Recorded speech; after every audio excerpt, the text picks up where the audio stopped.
सेव्यमान पावनाङ्घ्रिपङ्कजं ज्ञानयज्ञसूत्रमिन्दुशेखरं कृपाकरं नारदादियोगिवृन्दवन्दितं दिगम्बरं काशिकापुराधिनाथ कालभैरवं भजे।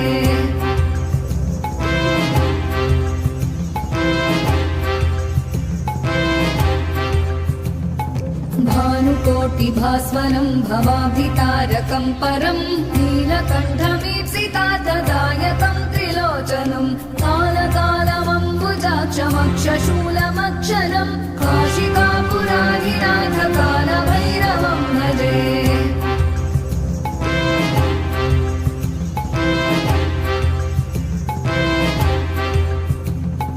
शूलटङ्कपाशदण्डपाणिमादिकारणं श्यामकाय